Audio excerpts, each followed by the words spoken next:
A moda não é isso que estão vendendo aí por aí no online dessas marcas de fora. A moda não é isso. A gente precisa entender o que é a moda brasileira. A gente precisa voltar, resgatar, conhecer, voltar a se apaixonar por ela. Porque não tem nada de errado em a gente fazer uma boa roupa, a gente vestir uma boa roupa, desde que ela seja durável, desde que ela tenha uma cadeia saudável, não só ambiental, mas socialmente. É uma área que gera muitos empregos para as mulheres, muitas mulheres que não estão nas metrópoles, que estão em áreas periféricas, né? Então a gente precisa de um upgrade muito grande nas escolas de moda, nas informações de moda. Não consumam essas pessoas que falam que vão falar de moda, amam moda, mas estão fazendo conteúdo sobre recebidos, que ficam falando sobre a moda de Paris, mas nunca pisaram lá no São Paulo Fashion Week.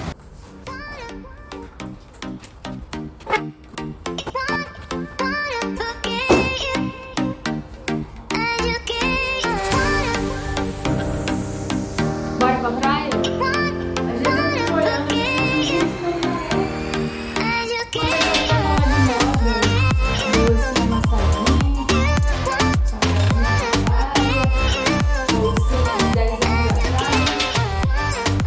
parece, mas é sobre isso, né?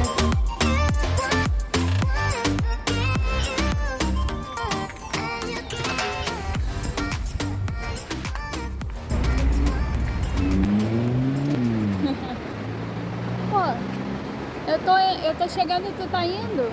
Não, tô indo não, acabei de sair da água agora. Qual foi a treta que rolou ali? Eu tô Muito vendo, balão, muito baloeiro, muita policial. polícia, não pegou ninguém, muita... Ah, é baloeiro? Fugiram. Caralho. Não Os pode, baloeiros né, fugiram gente? tudo, mais de 20, mais de 30. Não é legal, né? Eu já vi balão cair ali perto da Lagoa do Marapendi. E quase caiu na minha cabeça lá na água. Passou raspando na minha Sério, cabeça do moço? cara, aquela muito bucha ali, ó. perigoso, né? Aquela bucha gigante, aquela... E tava acesa? Tava Podia cheio de... estar em brasa, Tava né? cheio de despacho no meio do... Misericórdia. Enfim, né? Não pode. Cheio de lixo. Vamos continuar a resenha do livro Moda com Propósito. Olha, eu cheguei aqui no capítulo que eu mais gosto desse livro, que pra mim é o ponto crucial, sabe? Ele é assim, ó. É preciso voltar a fazer moda com M maiúsculo. O André, ele diz que a geração dos millennials, que por acaso é a minha, é uma geração muito mais preocupada com o meio ambiente do que a geração anterior, e isso é verdade. E ele diz também que, como a gente nasceu assim num mundo bem acelerado, e isso só foi aumentando, a gente tem essa preocupação também em desacelerar. A gente entrou em contato com esse conceito e decidiu apostar nisso. Porque a gente viu realmente que essa coisa do fast, ela impacta, né, nas nossas emoções, na nossa alimentação, tem essa coisa do fast food. Então, assim, no livro, a gente vê nitidamente que ele faz um paralelo com outras áreas também, não só com a moda em si, mas com a alimentação, construção, várias coisas. Porque quando a gente trabalha com moda, a gente tem que pesquisar muitos assuntos, né, de arte, de cultura, tem macro tendências. Então, são tantas áreas assim que a gente acaba absorvendo que eu acredito que seja impossível escrever um livro sobre moda e só falar sobre moda em si. Não, a gente acaba tratando de outros assuntos também. Então ele fala da alimentação, ele fala do veganismo, que foi uma onda forte dentro dessa geração também, que é preocupada de muito de onde vêm os meus alimentos, né? Então ele trata muito desse assunto ali, nesse capítulo. Tem umas coisas interessantes também que ele trata aqui, que é um fato, independente se eu concordo ou não. Isso eu já acredito que não seja da minha geração, seja da geração seguinte, que ele fala sobre o desejo de adquirir bens. O carro não é um bem que essa geração ela se preocupa muito, né? Ele trata o carro como se fosse assim o cigarro, que era algo que era muito valorizado e essa geração não valoriza tanto por conta da poluição. Eu acho que a minha geração ainda valoriza muito o carro, por conta de conforto. Aqui, pelo menos na minha cidade, a gente não tem transporte público de qualidade, então não tem como substituir, é algo que não tem. A gente vê iniciativas aí como o carro elétrico, essas coisas assim, mas a gente sabe que ainda há muita controvérsia, o valor ainda não é tão acessível, ainda tem a questão das baterias. Então, assim, em relação ao carro, eu acho que é uma discussão que vai evoluir lá pra frente. Ele fala bastante sobre o consumo, né? De fato, a gente tinha um paradigma sobre essa coisa de consumir. A gente admirava muito quando a gente via aquela imagem daquela madame com várias sacolas saindo do shopping. Isso era o ápice, né, pra minha geração. Então, assim, hoje em dia eu tenho vergonha. Se eu vou no shopping, tipo, dezembro, eu vou lá e acabo comprando presentinho pra família, alguma coisa, e eu tô com muita sacola, eu fico com vergonha. E eu falei, gente, eu tenho que estudar esse comportamento, esse novo pensamento. Eu fico com vergonha de estar com várias sacolas, eu vou colocando uma dentro da outra, assim, então vou lá no carro e volto. Isso não acontece sempre, mas geralmente é ali dezembro quando a gente tem que, né, presentear um sobrinho, a mãe, então é por aí. Eu acredito que esse sentimento de consumo exacerbado, de fast fashion, de gerar desejo de você não consumir conscientemente, isso me pega muito, sabe? Eu acho que tem crescido esse sentimento entre as pessoas. Eu acho que isso existe sim, isso eu concordo com ele. Então ele cita sobre esse estereótipo, né, de consumo, e isso agora há uma resistência em relação a esse comportamento, assim, né? E por que eu gosto muito desse capítulo, assim, que eu acho que esse capítulo ele toca no ponto crucial, que é sobre o grande monopólio dessa produção em massa vir de marcas estrangeiras que entram no nosso país, que são gigantes, eles dominam assim a produção e geralmente eles fazem a produção em países onde a mão de obra é muito barata, então a gente não sabe como as roupas são feitas ali, condições subhumanas, a gente não sabe se esses trabalhadores são bem pagos. Então essas grandes redes de fast fashion que entram no país, que não são daqui, né? Elas não geram emprego em massa, elas não geram emprego aqui no país. Muitas vezes elas são bem menos taxadas do que as marcas que fabricam aqui, que estão gerando emprego. Então, assim, é toda uma problemática para a nossa indústria têxtil. E um ponto que eu acho muito importante falar é que as pessoas falam muito que a indústria têxtil, a moda, ela é a que mais polui.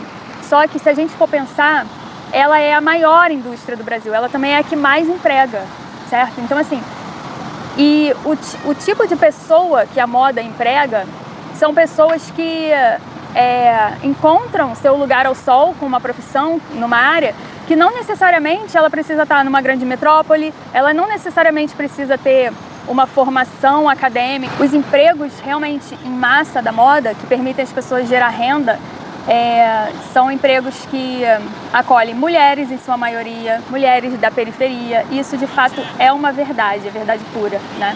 Então, você vai no interior, você vai em zonas da periferia, Baixada, você vai em locais que você vê grandes polos, né, industriais. Isso é muito legal. Não se concentra em prédios aqui no centro, na capital, em grandes metrópoles. É uma área que, sabe, abrange muitas coisas. Claro que também tem essa parte. Também precisamos de profissionais nesse perfil, que a moda ela consegue gerar renda para muitas famílias, muitas mulheres. E isso meio que dá um orgulho, assim, né, de trabalhar com isso. Eu acho isso um grande propósito. E ele cita isso e é por isso que nesse capítulo, assim, acho que a gente tem que dar uma atenção especial a essa questão, sabe? Precisa colocar um holofote nisso, muito mais do que falar, a moda é a que mais polui. Tá, mas ela é a maior, né? Ela fica ali... Hoje em dia não é mais, né? Pode ser que a construção civil esteja em primeiro, mas assim, a moda, ela é uma... A moda, ela tem grande potencial aqui no Brasil, né? Diferente da tecnologia. Tecnologia não. Então, assim, a gente acaba absorvendo muitos produtos de fora, muitos produtos importados. Hoje a gente não tem, assim, uma marca de carros elétricos brasileiros. A gente tem uma marca de celular brasileira? A gente não tem. Então, tudo bem importar, né? Só que roupa, têxtil, cara, nós estamos no topo, né, na produção do algodão. Então, assim, a gente precisa entender como é o nosso mercado para a gente falar de moda, para a gente criar moda. A gente precisa, como se fosse assim, um restaurante lá na Ilha de Malta e tudo em volta ali, aquela vida marinha, e o cara quer trabalhar com carne argentina. Então, assim, olha o quanto que ele vai gastar de carbono, de transporte e logística, de tudo para trazer essa carne dos pampas gaúchos lá, dos pampas, né, lá do sul, do extremo sul. E enquanto tem aquela riqueza ali ao redor dele, tem pescadores, ele pode gerar renda local ali, né? Então é tudo uma inteligência. Criar moda é sobre isso também. Então, assim, a partir do momento que eu estou trabalhando com seda de poliéster lá da China, enquanto eu tenho o algodão aqui, quando eu valorizo o algodão Pima, que é um algodão peruano, e não valorizo um algodão aqui que é premium, que é cultivado aqui no Brasil, a fibra é tão longa quanto, mas ele não pode se chamar Pima porque Pima é como se fosse uma marca registrada lá, do Peru, algodão peruano. Mas eu posso trabalhar com o meu algodão, eu posso trabalhar com a minha malharia brasileira de confiança, que me fornece um produto de alta qualidade, uma fibra longa de algodão, que não precisa ser o algodão Pima em si, mas assim, como a moda ela gera desejo e tem essa coisa da tendência, o mercado ele pede, né? No caso, o consumidor chega lá na loja e pergunta: você tem um algodão Pima? Então o estilista vai lá e ele se sente na obrigação de oferecer aquele produto, até porque a marca vai pressionar, né? E tem que ter aquele produto. Mas enfim, tudo isso é informação para o consumidor, né? Se a gente sabe comunicar bem, conscientizar, a gente consegue trabalhar com a nossa matéria-prima, gerando renda aqui, enfim, né? E aí tem um texto, uma parte do texto aqui interessante, que cita que quando o consumidor ele consome de fast fashion, principalmente fast fashion de fora, o consumidor ele está enriquecendo uma pequena parcela, que são as gigantes, né? As gigantes empresas mundiais, que elas são de países estrangeiros. Imagina, a H&M, ela é precificada lá em euro, e aí é uma empresa, né, que ela vai pagar os seus fornecedores. Essa moeda lá de Bangladesh, você imagina, né, a diferença do euro para o real já é ali absurda. Imagine, né, uma moeda asiática ali de um país tem uma moeda super desvalorizada. Então, assim, quando a gente consome dessas grandes marcas mundiais, seja no online, né, principalmente no online, a gente acaba com a produção local, né? E a gente também acaba incentivando esse tipo de trabalho, essa mão de obra, assim, que a gente não sabe de onde vem, né, que tem poucas leis trabalhistas. E, assim, as pessoas falam muito sobre as questões de trabalho aqui no Brasil, mas é incomparável. As nossas leis trabalhistas, elas funcionam. As marcas hoje em dia, elas fazem auditoria com seus fornecedores. A maioria dos fornecedores estão buscando selos de certificação, de que trata bem seus funcionários, tem uma boa infraestrutura, conforto. Então, assim, são tantas obrigações que um empresário ele tem que cumprir, e a gente precisa contratar um contador para fazer isso, uma pessoa do departamento pessoal para estar fazendo todas as regras, todas as exigências fiscais, tudo. Então, é muito detalhado, né? Isso não pode deixar de fazer. Então, quando vem alguém falar que as condições de trabalho aqui no Brasil são não sei quantos que lá, gente, não. Se o cara tem CNPJ, você pode ter certeza que ele está cumprindo tudo direitinho. A não ser aquele autônomo que ele está ali por opção e aí na hora do almoço ele dorme em cima da pilha de peças que ele cobra por peça, e aí ele faz propriedade, ele é o próprio patrão dele, então aí já não tem como a gente controlar, porque ele é autônomo, certo? Mas o empresário CNPJ, você pode ter certeza que ele está ali cumprindo várias obrigações, ele está honrando com o salário dos funcionários, está dando um bom ambiente, né? Se não for assim também, as marcas não vão trabalhar, né, com ele. Bom, então aqui também, nesse capítulo, ele fala qual é a grande cilada para que essas pessoas elas optem por comprar nessas gigantes. Claro que esses gigantes eles têm assim, uma verba imensa para o marketing, né? Eles fazem você querer desejar aquele produto, né? Em forma de persuasão das influencers. Eles mandam inbox, né? Eles presenteiam, fazem aquelas blogueiras fazerem o chamado os recebidos, né? Então tem gente que acaba fazendo até espontaneamente recebidos comprados, né? As pessoas não têm limites, assim. Então acaba reproduzindo, acaba disseminando um comportamento assim em massa. Isso também gera meio que uma uniformização, né? As pessoas acabam consumindo tudo igual. Eu vi muito isso assim quando estourou essa coisa das séries coreanas, né? Os doramas. As pessoas querendo consumir as roupinhas delas, né? Cara, você não vê uma estampa, você não vê assim nenhuma cultura, você não vê estilo, você não vê nada. Você vê roupa assim lisa, clean, guarda-roupa cápsula. Gente, eram em massa as pessoas assim querendo se vestir dessa forma. Acredito que ainda tem bastante. Então assim, muito poliéster, e as pessoas vão lá naquele site, né? Vão lá naquele site comprar e ficar se vestindo igual coreana, ou enfim. E aí esquece toda a nossa cadeia de moda aqui brasileira, né? Então, assim, cuidado também com essas pessoas que comunicam moda. Elas, às vezes, não estão falando de moda, elas estão falando de peça de roupa. Elas estão sei lá, elas estão fazendo tudo menos moda, né? Se você quer entender de moda, eu te indico duas pessoas que geram conteúdo na internet, assim. É a Victoria Bacchettini, se eu não me engano, e o Giuline, da Shallow. Se vocês seguirem, verem as postagens deles, vocês vão ver realmente o que é falar de moda. Aquilo ali é falar de moda. Tá? Então, assim, esse consumo, eu concordo que é uma coisa, assim, que as pessoas fazem para satisfação pessoal, ego de consumo. Então, isso acaba gerando um desequilíbrio, assim como é na comida, em várias coisas, né?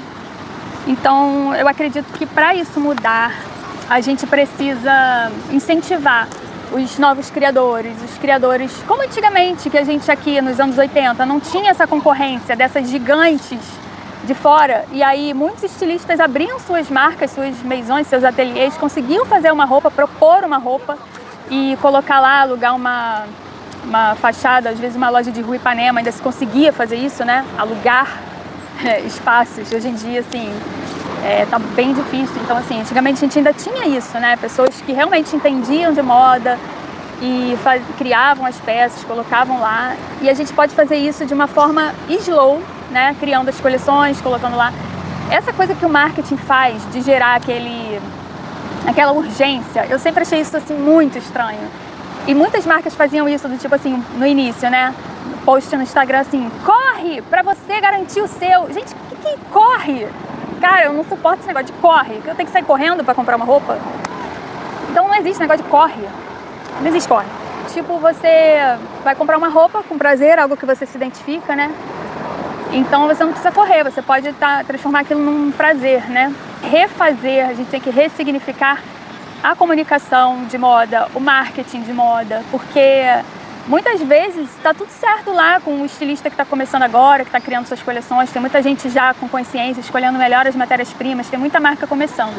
O que não tem é incentivo fiscal, o que não tem muitas outras coisas por trás, né? Que é o empreendedorismo, ele não é fácil. O André, eu assisti, depois que eu fiz a primeira resenha, eu fui assistir um vídeo dele num podcast com Daniel Cardi. E ali, tudo que eu vi ele falar, eu falei, cara, exatamente a interpretação que eu tive logo no início que eu fiz ali na primeira resenha. Então, assim, quem tiver a oportunidade, esse podcast é muito legal, eles trazem reflexões, assim, muito do futuro que é o nosso presente. Então fala da questão também de empresariar, nesse vídeo ele fala muito dessa dificuldade de empresariar. Não é fácil, o André ele tentou um projeto que é incrível, que foi o projeto da Malha, e ali ele reuniu várias marcas num local, num galpão, de uma forma colaborativa ali. Eu acredito que ele tenha tentado fazer o melhor em relação ao preço que ele cobrava para aquelas marcas estarem ali. Eu acredito que eles tenham feito o melhor. Inclusive, eu tive a oportunidade de ir lá na Malha e até batemos um papo com ele, porque na época a minha marca estava ativa e eu estava me encaminhando para ser uma marca vegana. De fato, eu consegui. Hoje em dia a marca não está mais ativa, eu trabalho só fabricando para outras marcas. Então a gente teve a oportunidade de conhecer o projeto, ver de perto, realmente é fantástico a ideia, o conceito.